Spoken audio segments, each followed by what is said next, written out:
Welcome to JIT Institute of Science. मैं संजीव तिवारी टाटा वाला फिर से आप सभी स्टूडेंट्स का स्वागत करता हूँ। स्टूडेंट्स, जैसा कि आप जानते हैं कि आज संडे है और हर बार की भांति मैं आज आपको ऊर्जावान करने जा रहा हूँ। मैं आपके आसपास ऐसी ऊर्जा भरने जा रहा हूँ जिसके कारण आप अपनी कार्यशैली के प्रति अग्रसर हो जाओगे। आज स्टूडेंट्स, मैं आपके पास ऐसे इंसान की चर्चा करने जा रहा हूं जो इंसान हमारे लिए ये नहीं, इस पूरी दुनिया के लिए एक प्रेरणा के स्रोत।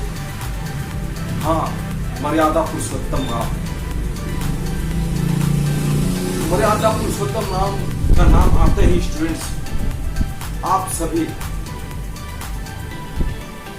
भगवान श्री राम का कल्पना अपने मस्तिष्क में करना शुरू करते हैं। कई लोग तो इसे कोरी कल्पना भी तक मानते हैं, लेकिन मैं आज आपको उनकी सत्यता का अनेकों प्रमाण देने वाला। उससे पहले मैं राम के जीवन के कुछ अंशों को आपके समक्ष पेश करने जा रहा हूं, क्योंकि जब तक आप राम को नहीं जानेंगे तब तक आप अपने आप को नहीं जानेंगे। स्टूडेंट्स, श्री राम मर्यादा पुरुषोत्तम तो थे, उन्हें पुरुषोत्तम राम के नाम से जाना जाता है। पुरुषोत्तम राम यानी जो पुरुषों में उत्तम हो उसे पुरुषोत्तम राम कहा जाता है। हम आए देखते हैं कि अनेक स्टूडेंट्स हमारे पढ़ाई में फोकस तो करते हैं, लेकिन उनका कंसंट्रेशन पूरी तरह नहीं लगता। एकाग्रता उनकी पूरी तरह विक्षण हो जाती है। इसलिए मैं आपको श्री राम की कुछ ऐसी अनकही बातों को जरूर आपके समक्ष पेश करूंगा जो आपके दिमाग को कंसंट्रेट में करने में काफी सहायक होगी। स्टूडेंट्स, आज का शिक्षा प्रणाली और उन दिनों की शिक्षा प्रणाली में काफी जमीन आसमान का अंतर है। राम ने गुरुकुल में अपनी शिक्षा प्राप्त की। गुरुकुल में गुरुओं के बीच में उन्होंने एक आम बच्चे की भांति जिया।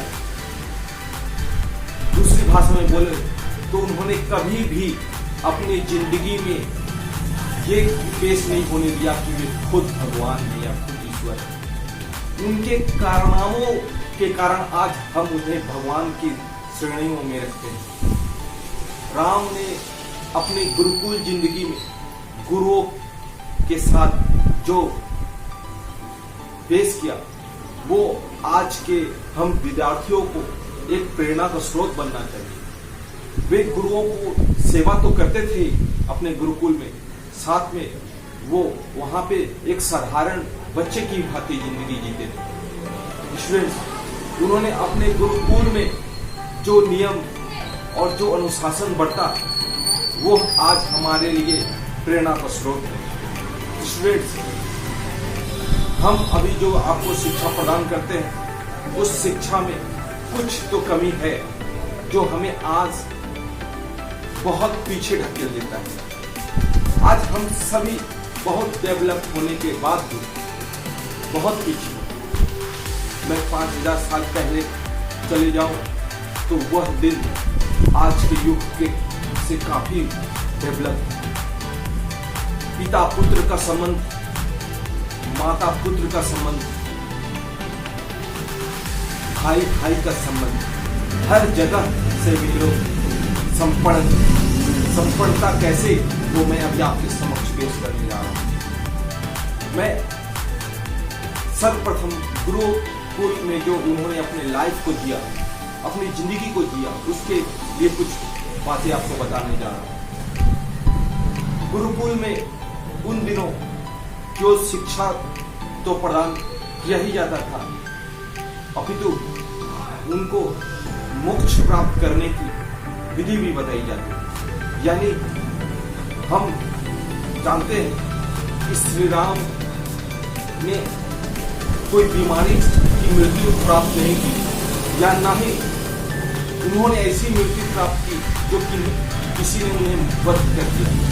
उन्होंने अपनी मृत्यु स्वेच्छा से हासिल की। यानी यह अधिकतर स्टूडेंट बोल सकते हैं कि सर वो तो भगवान थे, इसलिए उन्होंने खुद से अपनी जो आत्मा है वो शरीर खुद से त्याग किया। लेकिन कुछ ऐसा अलग ढंग से स्टूडेंट जो ज्ञान की पद्धति को हमको उनसे अलग करता है, वो था कि शरीर को खुद से त्याग देने की विधि। उन दिनों मठ में, गुरुकुल में ऐसी शिक्षा प्रदान की जाती थी जिसमें खुद से विद्यार्थी अपने अंतिम क्षणों में अपना शरीर खुद से त्याग सकता है। वो अपनी कुंडलियों पे पूरी तरह कंट्रोल कर सकता है, यहाँ तक कि उसे अपनी इंद्रियों पे काबू है। आज के स्टूडेंट्स मैंने देखा है कि आप इंद्रियों पे कभी भी अपने आप को कंट्रोल नहीं कर पाते। जब जो इच्छा करता है पूरी तरह उसके पे आप अपने आप को छोड़ देते हैं। पढ़ने बैठते हैं तो दिमाग एक जगह एकाग्रचित नहीं रहता। कई बार तो जो आप मोबाइल पे देखे हुए चीज है उसी पे खो जाते हैं। स्टूडेंट्स, राम की कथा को आगे बढ़ाते हुए मैं सबसे विशेष बात बताने वाली हूँ। आज अगर आपके जिंदगी में कुछ कमी हो जाता है तो आप तुरंत कहते हो कि हमें ये कमी है, वो कमी है। मैं आए दिन देखा, मैं कुछ दिन पहले की बात करता हूँ कि एक लड़का जब वो अपने पिताजी से मोबाइल का डिमांड करता है और पिताजी उसे नहीं देते हैं तो वो फांसी लगा के मर जाता है।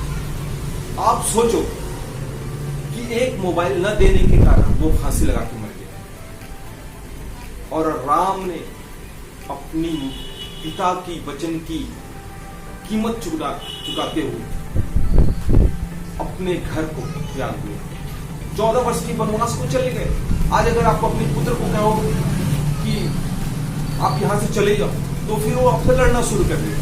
लेकिन आप अनुमान करो कि वो पिता कैसा जो अपने पुत्र को 14 वर्ष की वनवास को भेज देते हैं, और वही दूसरे पक्ष में आप उस बेटे को देखो जो खुशी खुशी 14 वर्ष के लिए स्वेच्छा से उस जगह से पलायन कर जाता है। तो स्टूडेंट्स, राम का यही बात उन्हें हम सबसे अलग करती है। आगे अगर आप उनके भाइयों की बात करें तो भरत का आप अगर एग्जाम्पल, तो स्टूडेंट्स मैं आपको राम की उन अनकही बातों पे बातें कर रहा था जिसमें भरत चाहते तो वो अपना जिंदगी ऐशो आराम से जी सकते। उन्होंने एक उदाहरण पेश किया कि भाई का भाई के प्रति कैसा संबंध होना चाहिए। जैसे ही उन्हें पता चला कि उनका भाई उन्हें छोड़ के अयोध्या त्याग कर रहा है, वो पीछे पीछे जंगल में वहां पहुंच जाते हैं। आज मैंने बहुत बार देखा है, छोटी सी जमीन के चलते एक भाई दूसरे भाई को मार देता है। यहाँ तक कि मैं अपने स्टूडेंट्स के बीच में देखता हूँ कि वे लोग आपस में बहुत लड़ते हैं। कभी कभी तो वे बोलते हैं कि सर ये भाई मेरा अपना नहीं। कभी कभी मैं इस बात को सोच कर दुखित हो जाता हूँ। और जब मैंने राम के सारे कैरेक्टर्स को पढ़ा, रामायण में जितने कैरेक्टर्स थे सभी पढ़ा, तो मैंने देखा कि ये तो अद्वितीय है, अद्भुत है।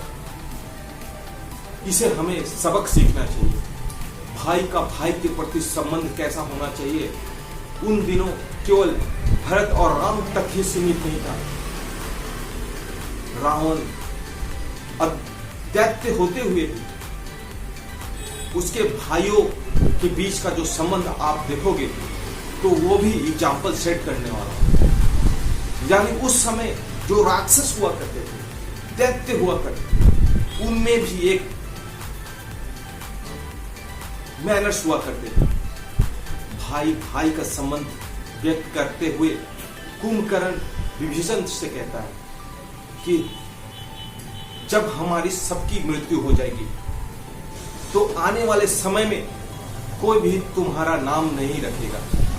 ये प्रसंग आप सुनोगे तो आपको जरूर इस बात का एहसास होगा आज के समक्ष आपने सुना होगा कि हमारे आसपास कोई व्यक्ति नहीं जिसका नाम विभीषण।